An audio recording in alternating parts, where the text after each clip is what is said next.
This is the prayers of the people. Beloved God, we thank you for giving us power through your Spirit to reveal your life in the world. So strengthen, bless, and guide us to make you known as agents of your love.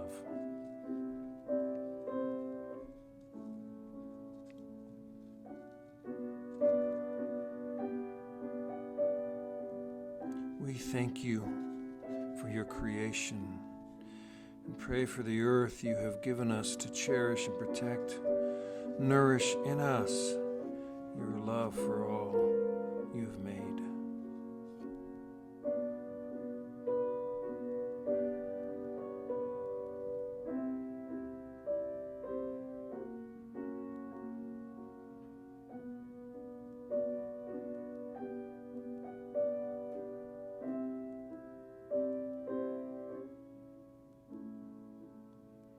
Guide and bless us in our work and in our play, and shape the patterns of our political and economic life, that all people may share in the fulfillment of your creative work.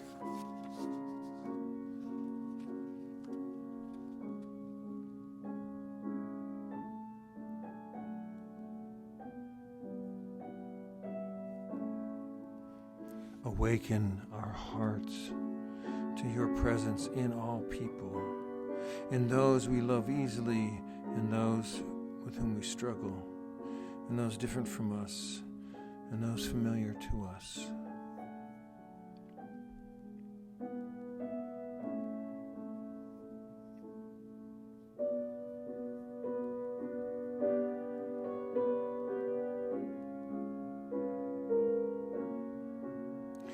In the midst of the pain and the violence, the war and the oppression that surrounds us on every side, we give you thanks for calling us into your heritage as your holy people. So free us, please, from a lack of vision, from inertia of will and spirit. By your life-giving Spirit, lead us out of isolation and oppression. Redeem and restore us.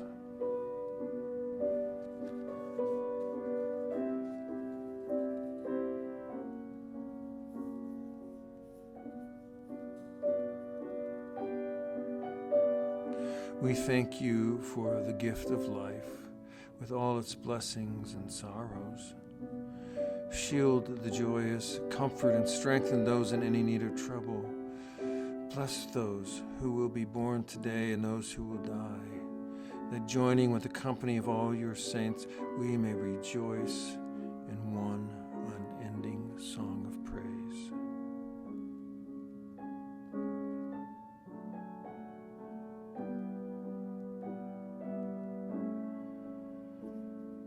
Well, gracious God, we offer these, our prayers and thanksgivings, to you who are the source of all that is true and holy, now and forever.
Hello, this is Trinity Place in Geneva, New York. My name is Cameron Miller, and this is a reflection on the last Sunday of Epiphany. Hopefully, there have been some epiphanies along the way. But I want to begin by saying that many of us long thought that a war in Europe was something relegated to history. But today, in the headlines, on our minds and our prayers, it's a reality. The bishop of the Episcopal Church in Europe, Mark Eddington, reminded those in his diocese, which is congregations spread across the continent rather than in just one nation, that the place where war lives is in the human heart. As we pray for peace, I encourage us to do the work of eradicating war in our hearts. Now I invite our focus to be present here in this moment. I say that, but I was not where I should have been or needed to be when I was writing this sermon. And here's what I mean. We have 3 readings today, but I got stuck on the verses in the book of Exodus that appear actually just before the ones we actually read today. But honestly, that's only half true. What I was really enthralled and taken up with was the excerpt from Annie Dillard that I hovered over, wondering if I could preach on that instead of on Luke. But then, because of Annie Dillard, I got curious about Moses. Suddenly I wanted to reread in Exodus where God sticks Moses into the little crack in the rock. It's at the end of chapter 33, which is right before the story we read today. But before I get into that one, the readings from Exodus and Luke that are actually appointed for today both have Moses and Jesus magically shining faces. That's weird and unusual, right? It can't be an accident, can it, that the architects of the Revised Common Lectionary put these 2 readings as bookends on the same day. So what's with the shining faces? Now, I have preached on these stories so many dang times, and you know by now that Luke is telling this story to proclaim that Jesus belongs in the pantheon of spiritual superheroes right along with Moses and Elijah. And that's the headline. Jesus hanging out on the clouds talking to Moses and Elijah. Now, Christians have trouble playing nice with others, so it wasn't enough for the church to celebrate the Big 3 event. It had to make the Transfiguration story all about Jesus and how he's greater than anybody else. But I dare say that wasn't the original intent of Luke's story. And all that's fine and dandy if we want to remain in the clouds talking about theology and trading intellectual nuggets of theology with one another. But I don't want to stay there. I want to bring it down from the mountaintop, and I want to talk to you about you and me and where we live without the glow, without the magic, without the light show. Annie Dillard and my curiosity helped me do that. So here's this piece of the Exodus story that appears just before the one we read today. This is chapter 33 of Exodus, starting at verse 18. Moses said to God, "Show me your glory, I pray." And God said, "I will make all my goodness pass before you, and I will proclaim before you my name. But," God said, "you cannot see my face, for no one shall see my face and live." And the Lord continued, "See, there's a place by me where you shall stand on the rock. And while my glory passes, I will put you in the cleft of the rock, and I will cover your face with my hand until I pass by. And then I will take away my hand, and you shall see my back. But my face shall not be seen. That's a great story. So there we are, right in the middle of Annie Dillard, stalking the gaps, cleft in the rock. The gaps are the cleft in the rock, she says, where you cower to see the back parts of God. They are the fissures between mountains and cells the winds lance through, the icy narrowing fjords splitting the cliffs of mystery. It is such a weird little story in Exodus about the relationship between God and Moses, but we hardly ever talk about it. Because you see, Moses, being Moses, pesters God for access. And to be honest, Moses agitates, it really appears, for control in their relationship. Moses wants to control God, as odd as that sounds. It's as if Moses wants to be God's promoter or manager. And Moses wants to see God's face, because it's not until we look into someone's face, into their eyes, that we really begin to sense that we know them. To see God's face would be to know God's essence. And to be with God in the same place at one and the same time would be to know God in an utterly new way. This is like wanting to know what it's like to swim in molten lava. You can do it, but then you'll be dead. God says, no. But then he throws Moses a bone. Because I like you, God might have said, here's what I'll do. I'll squeeze you into the cleft of the rock real tight, facing away from me. And then I will cover your eyes as I pass by and let you know I'm passing. Once I pass, and only then, you can look. You will be able to see where I have just been. Moses wants more. But because he's a human, that's the best he can hope for and live. So Moses was allowed to see where God had just been as God recedes into the distance. He could look where God was, but not where God is. Because if he were with God in the same time and place in real time, he would die.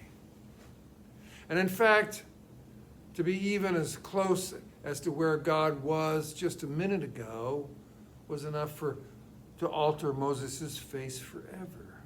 From then on, Moses' face glowed. Now the message is that we don't get to be with God in the same time and the same place either. We don't get to have God look us in the eye or our looking God in the eye and tell us what we most want to hear. We don't get anything like that. And we do not promise, and we are never promised such rare delights. To look upon God is to die. So, message number one for you and me, we don't get to see or know God, period. We don't get to see or know God, okay? Nothing. The part does not get to know the whole. And as far as being a part of God, we are but a speck, an infinitesimal bacteria riding on a cell on top of a dust mite within the cosmos that is God. Like Moses, we agitate for more and want to be in control of that relationship, but we don't get what we want. Even so, and point number 2, our smallness doesn't mean that we're stuck hiding in the cleft. Instead, we can storm the gaps. Like Annie Dillard says, there's always a temptation to diddle around in a contemplative life, making itsy-bitsy statues. But I won't have it, she says. The world is wilder than that, in all directions, more dangerous and bitter, more extravagant and bright. We're making hay when we should be making whoopee. We're raising tomatoes when we should be raising Cain or Lazarus. And so here is a fitting end to Epiphany and to this sermon.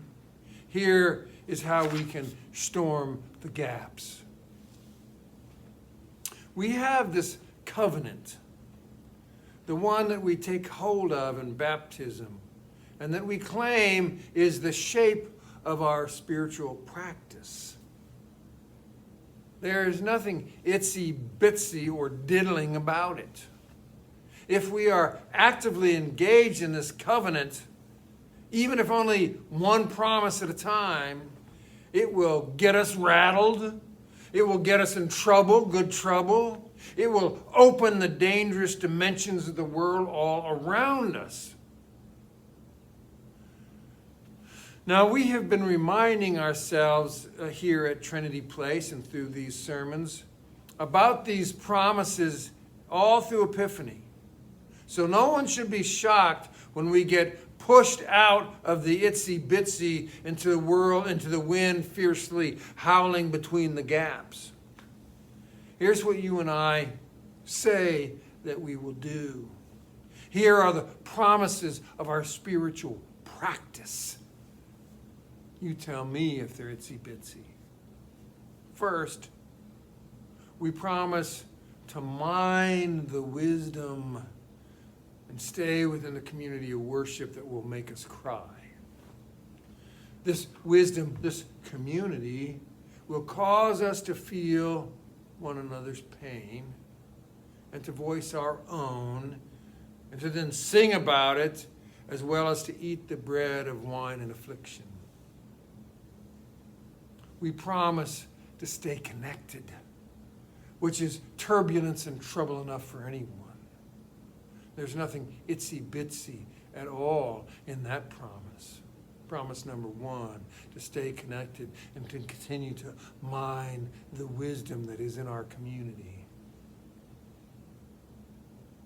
We promise, number 2, that we will persevere in confronting our demons. That we will actually stalk the gaps of our own shadow and name the problem characters that we find there. We say that we will recognize and name the things we do and the tendencies we have that we're not proud of and that we know cause problems for others. And then having done that, we will turn around and be different. We say that. And then we promise to do it. And that in itself is a wild promise. Number 3, we promise in our baptismal covenant that our lives will actually become the wisdom, the love, and the hope that Jesus promised. Really, we say that. It is in the promise we make that by word and example, we will proclaim the divinity that animated the human being known as Jesus. And that divinity will be in us because we will embody that hope and that love and that wisdom. There's no diddling around in that promise. After we have promised that our lives will embody divinity, we then promise that we will look for and serve divinity in all people, including the radical act of loving our neighbor as ourselves. I don't think we have any idea just how dangerous that promise is. And then finally, in our stalking the gaps and putting ourselves in hazardous situations of trying to be where God has just been, we promise to strive for justice in a world and in an economy that bleeds injustice. And we promise to strive for peace in a world that is at war. And most poignant of all, we promise to respect the dignity of every human being. We promise these things as if they're just one more thing we will do today, along with the grocery shopping and emailing the kids. Well, here's what I know. I know that Moses couldn't look on the face of God, and that we can't either. In fact, the best we can do is see where God has just been, where God just was, whether it was 1,000 years ago or 20 seconds. We're always working with less information than what we want to know, and with a God that is less knowable than we want or hope for. But that doesn't handicap us from stalking the gaps and resisting the temptation to live itsy-bitsy little lives that are measurable and safe. We have promises to make and we have promises to keep. And they're not itsy-bitsy at all. So I invite us with those promises to keep stalking the gaps.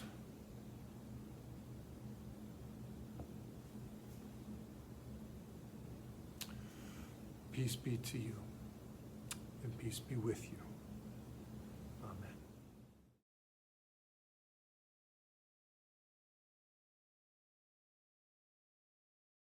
Amen.